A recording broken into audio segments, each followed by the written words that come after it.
Hey, what's up, everybody? This is Shannon here with Back to the Cardboard, and welcome back to another Sunday Signature Showdown.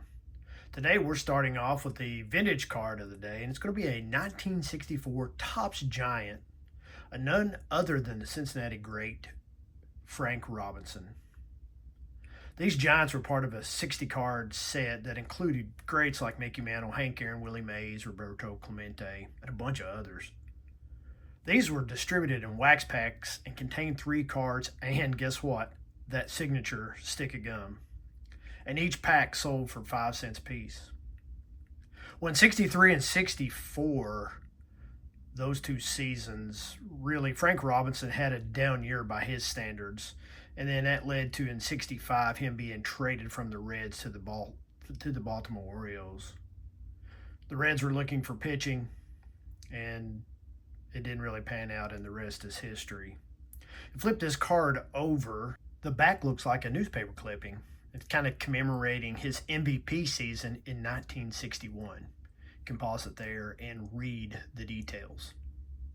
But today's card, vintage card of the day, is a beautiful 1964 Topps Giant of Frank Robinson. So now, let's move on to the moment you all been waiting for, last week's winner between Rickey Henderson and Elly De La Cruz. And last week's winner of Sunday's signature showdown between Rickey Henderson and Elly De La Cruz was none other than, drumroll please, Rickey Henderson. Come on, focus. What's going on here? Yeah, Rickey took it. This is a 2022 Panini Flawless of none other than the Man of Steel, numbered to 10. Beautiful card and well-deserved, Mr. Henderson. Now, let's move on to the introduction of this week's contestants.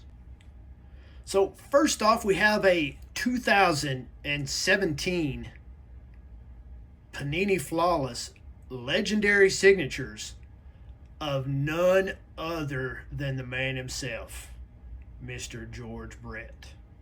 This is a beautiful card in my opinion.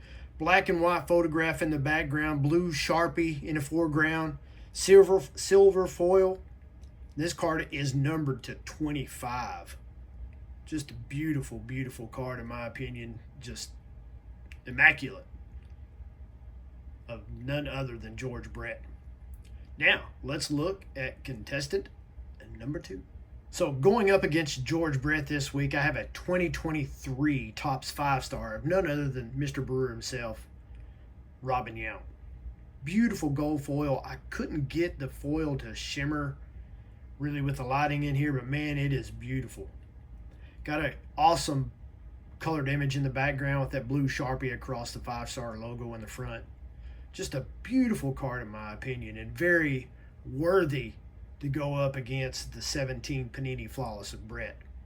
So let's get these cards side by side, talk about the players a little bit, and look at the cards themselves. Here we have these two beautiful cards side by side, and it's crazy the parallels, not only between the cards, but the players themselves. Think about this. Their hometowns. Both Brett and Yount were raised in Southern California. Their career length. Both played for 2 decades for a single team in the Midwest.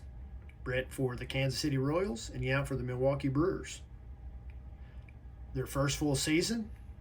They both played their first full season in the MLB in 1974. Collecting your 3,000th hit. Yount collected his 3,000th career hit on September the 9th, 1992. And Brett joined the club just 3 weeks later on September 30th. Their last game? They both played their final professional game on the same day. That's right, October 3rd, 1993. Career hits? Very similar. Their careers ended with very similar totals. Brett had 3,154. And Yount ended his career with 3,142. Hall of Fame class?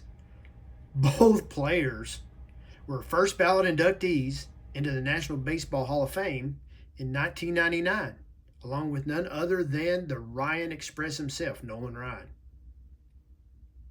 And the rookie cards, well, their 1975 Topps rookie cards were separated by just 5 slots on the checklist.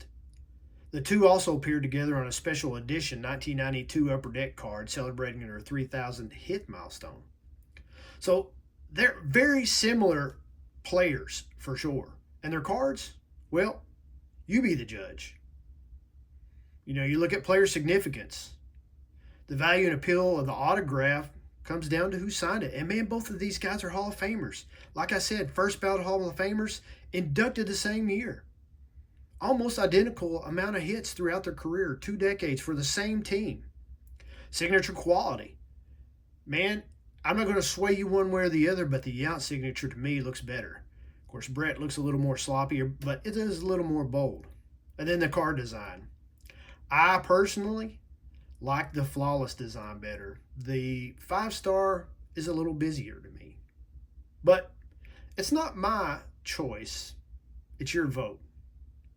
So let me know what you all think. Which card deserves to be winner this week in Sunday Signature Showdown? Please vote below and let me know. And until next time, guys,